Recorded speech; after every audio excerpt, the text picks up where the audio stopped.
መላከ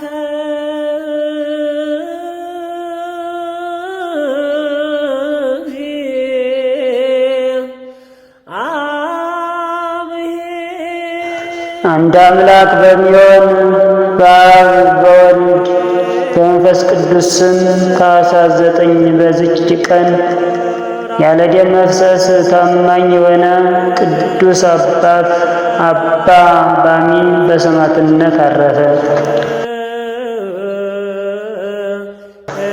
እርሱም በደቡብ ግብፅ በስሙናይን አውራጃ ለሀገረ ቴርሳ አቅራቢያ ከሆኑ ከአጼው ተወላጆች ወገን ነው። ለአንድ ባለጸጋም በጅሮንድ ሆኖ ሳለ ስለ ንጽሕናውና ስለ ቅድስናው በሁሉ ዘንድ ተወዳጅ ሆነ። የባለጸጋው ሚስት አባ ባሚንን እጅግ የምትወደውና የምትተማመንበት ሆነች። እርሱ ግን የዚህን ዓለም ፍጻሜ አሰበ። የባለጸጋውንም አገልግሎት ትቶ ወደ ገዳም ሄዶ መነኮሰ። ባለጸጋውም ሄዱን በሰማ ጊዜ እጅግ አዘነ። ሚስቱንም ይዞ አባ ባሚን ወዳለበት በአንድነት ሄዱ። ወደ እርሳቸውም እንዲመለስም ለመኑት።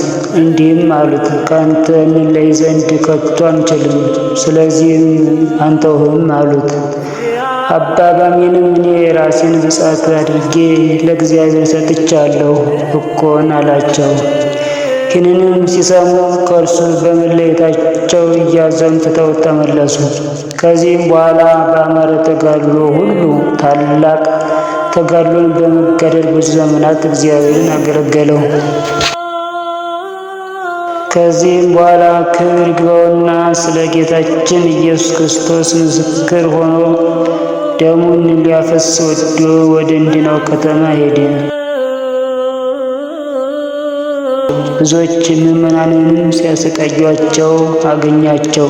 እርሱም ክብር ይግባውና በጌታችን በኢየሱስ ክርስቶስ ታመነ። ጽኑ ስቃይንም አሰቃዩት።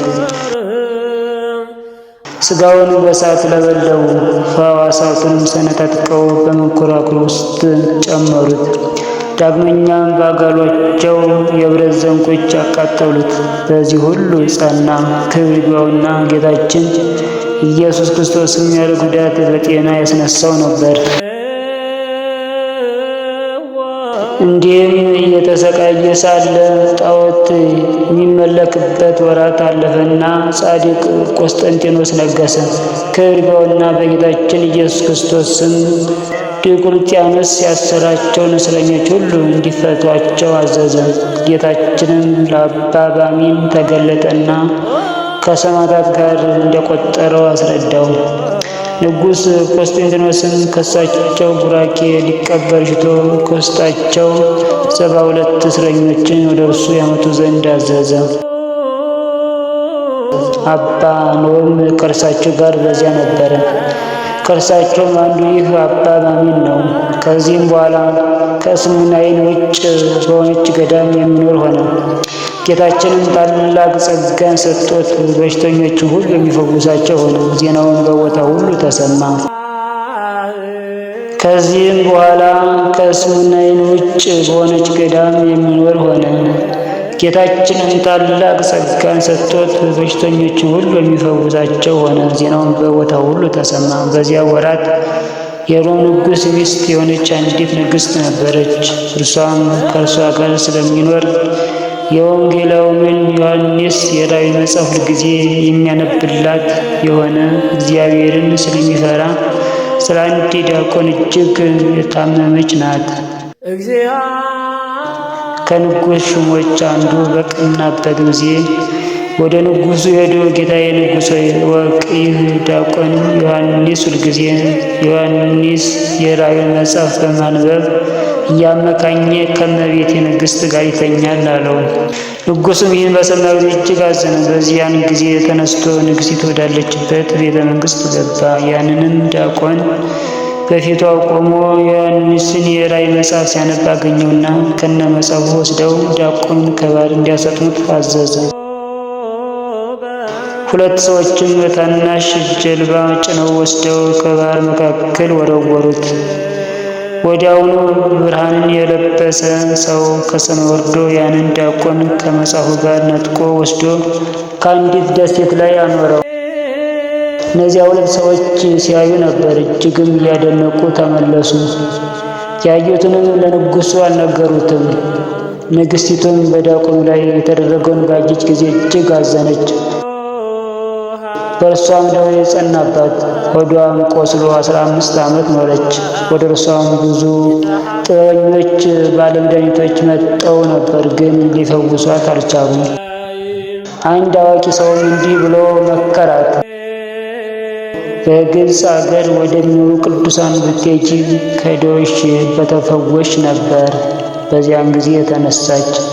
ከእርሷም ጋር ብዙ ሰራዊት አለ። ወደ ግብፅ አገር ደርሳ ገዳማትንና አብያተ ክርስቲያንንም ሁሉ ዞረች፣ ግን አልዳነችም። ወደ እንዲናው ከተማም በደረሰች ጊዜ ስለ መምጣቷ የአገሩ መኳንንት አደነቁ። እርሷም ችግሯን ሁሉ ነገረቻቸው። እነሱም ወደ ቅዱስ አባ ባሚን እንድትሄድ መከሯት።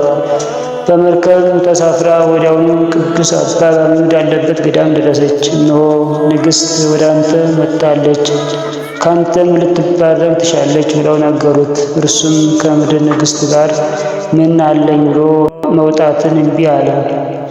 መነኮሳትም ወደ እርሷ እንዲወጣ አጽንተው ለመኑትና ወጣ። ባየችም ጊዜ ከእግሩ በታች ወድቃ ሰገደችለት።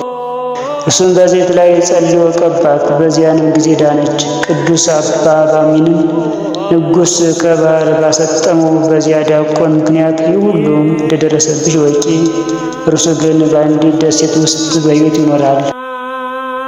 የአቡ ቀለምሲስ ዮሐንስ የራእይን መጽሐፍም ከእርሱ ጋር አለ አላት።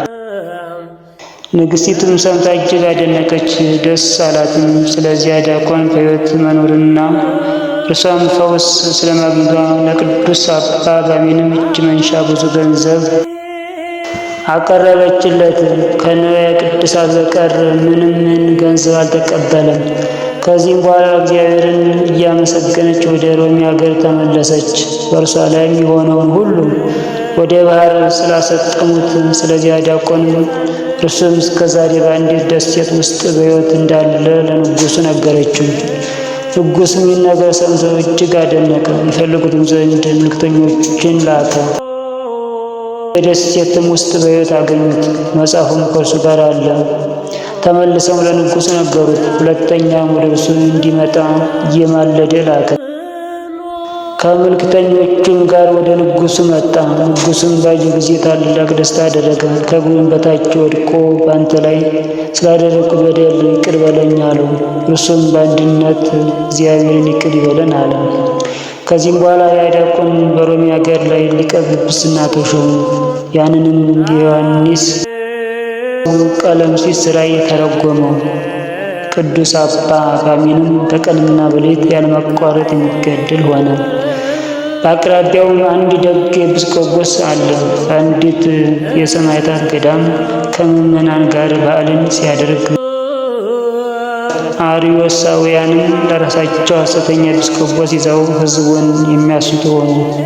የአገሩም ኤጲስቆጶስ ወደ አባ ባሚን መጥቶ ስለ እኒህ ከሃዲያን የደረሰበትን ሐዘን ሁሉ ነገረው። የሰማዕታትን በዓል በሆነ ጊዜ የእኒህን ከሃዲያን ምክር እግዚአብሔር ይበትን ዘንድ ቅዱስ አባ ባሚን ከሕዝቡ ጋር በመለመንና በመስገድ ጸለየ። ከዚህም በኋላ የሽመል በትር የያዘ ሕዝቡን ሁሉ እያንዳንዱ በትሮችን ይዘው ወደ እነዚያ ከሃዲያን ሄዱ። ከሃዲያንም ባዩ ጊዜ ተበተኑ፣ ወደዚያ ዳግመኛ አልተመለሱም፣ እግዚአብሔርን ምክራቸውን ፈትኖባቸዋልና። ቅዱስ አባ ባሚንም ፈጽሞ ባረጀ ጊዜ የሞት ደዌን ታመመ። መነኮሳቱን ሁሉ ሰብስቦ ዕድሜው እንደቀረበ ነገራቸውና አጽናናቸው። እነርሱም ከእርሱ ስለመለየታቸው አዘኑ።